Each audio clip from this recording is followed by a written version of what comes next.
I'll give one or two best practices, and then I'll definitely throw it to Nick. We do not want a extreme amount of slides. If you have a slideshow on the first half of the page, we don't want 7, 8, 9, 10 slides. We definitely keep that down to maybe 2 or 3. That's a best practice. We do not want an extreme amount of pop-ups to interrupt the experience. That's kind of be like walking into a brick and mortar store and having an employee kind of get right in your way and jump in your face and say, "Hey, welcome.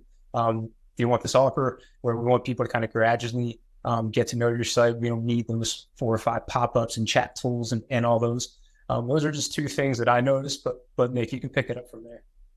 Absolutely. Yeah. Thanks for covering that, Grape. So some additional things you want to kind of look out for. If someone's organically finds your website and is shopping around or looking around, you want to make sure they're able to contact you if they have a question.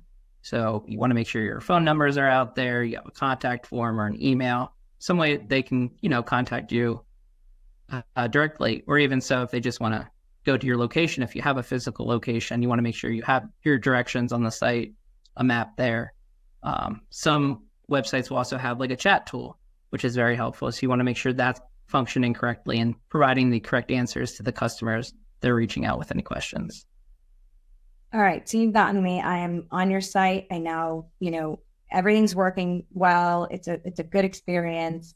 I also see some things that we talked about in the past, good value propositions. I'm committed now.